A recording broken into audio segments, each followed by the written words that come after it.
Hey guys, so for compliance, I wanted to go over how you will see when your opportunities have been rejected or approved and what to do when you need to change something.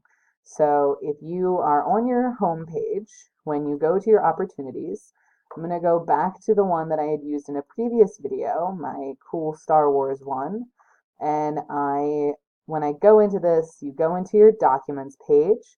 So as we said, if you need to change your checklist, so if this was not a residential, a PA residential sale, this was a commercial sale or a New Jersey residential sale, you can click this little name right here, the residential, you can click it and it'll drop down to the other checklist that you can choose. So at any point, if I need to change these, I can. I'm going to keep this one as residential for the moment because I've already uploaded a couple things, so I want to make sure that they stay there. That's the other part of it. When you change your checklist, it will get rid of all the things that you have uploaded so far. So you want to make sure that you are ready to re-upload when you change it. So under contract, I will add some files into here. Let's just go ahead and pop them in from my computer as opposed to trying to pull them from a DocuSign account. We do have videos on that if you need help with that, so feel free to take a peek at those at any point. I'm just going to upload a couple different versions of the roster. All right, so when I'm ready and I have filled out all of these, I have all of these in there, you can go ahead and submit to the Market Center. Now, all of these documents are required unless it says otherwise. Underneath here, you can see right below. That's how I know what I need to submit. So if it's conditionally required, that means that it is required for certain deals and not all of them. So the residential lead paste paint hazards disclosure form is only required if the property was built on or before 1978. We're going to assume that if you have not uploaded it, then your property was built on or before 1978. Hopefully that's true. But we will go along those assumptions for compliance purposes. Everything else must be added in. If there is a different reason for it, then you probably should be using a different checklist. So I'm going to go ahead and submit these without all of these in. I'm going to go, when you submit to your MC. It'll ask you if you have everything in there, if you're totally ready. Please make sure you are, because us not being able to check for compliance only holds you up from your check. So I'm going to say yes, I'm ready to submit, even though I know that I'm not, but hey, I'm the one checking it, so it doesn't really matter. So on the compliance side of this, when I or Jocelyn are checking these at the front desk, we will go to opportunities in our CloudMore. You guys don't have that, so don't worry too much about that, and we'll take a peek. So here is my Alderaan Lane Luke Skywalker submission. So when I go in as the compliance checker, I'll look at this, and the first thing that I'll see is that not everything's in here.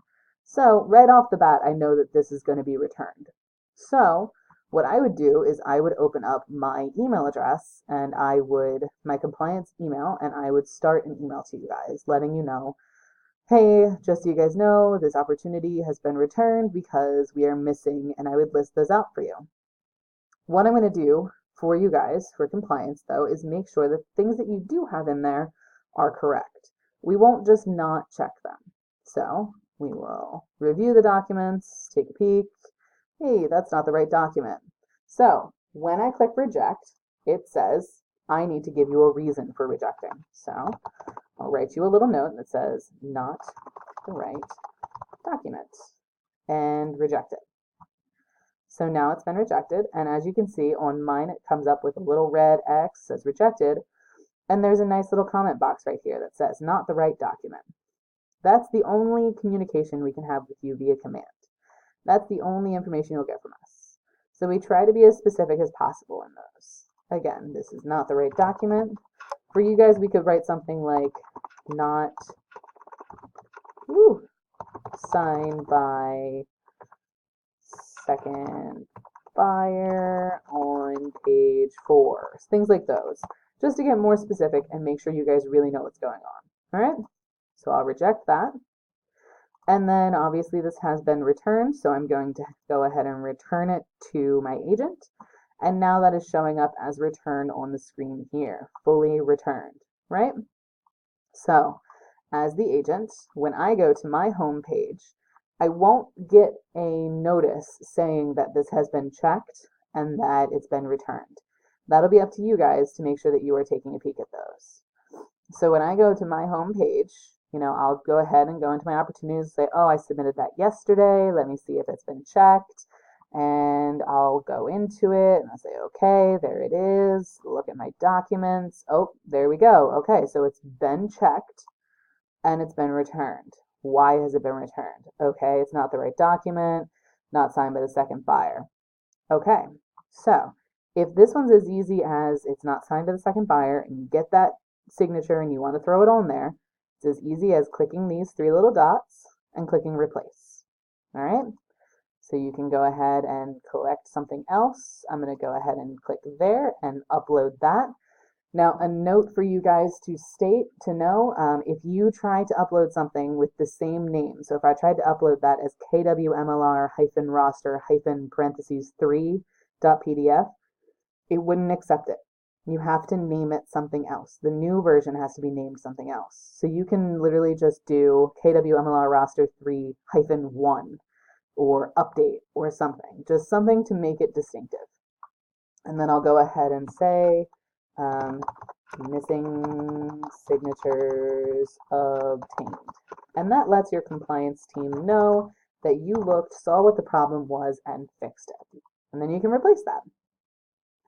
And it comes up as changed, okay? So this one, let's say that this was the right document. And I'm not sure why my compliance team turned that back because that's the right document. They didn't look at the right thing. So I'll say, okay, how do I have this conversation? So I'll go ahead and go to my email and I will see if I got an email from kwmlrcompliance@gmail.com. We will do our absolute best to make sure that any conversations that need to be had via compliance will come from that email. This is that email. Sorry about the blinkies. It'll come from Allison Clark and Jocelyn Hopkins, your compliance team. So make sure that if you get an email from this email address, you look at it, okay? So this has been changed. This has been re-updated. Let's go ahead and hit replace just so we can get this in the change status. Alrighty, we've got that there. And now my status is changed, right? So this will show up for your compliance team to look at, but we would like you to click submit for review again. If you send it back to us, then we see it immediately as resubmitted and then we can take a peek at it. So, moral of this short video, make sure that you are checking your Gmail. If you have an issue with a compliance or a question, you should be sending it to kwmlrcompliance@gmail.com. If you need that email address, go ahead and contact Front Desk. We can help you out with that. It's also on the latest roster. And always check your opportunities. We might not get to it right away, but we will get to it fairly quickly after submission. And that's all we've got. Have a great day, guys.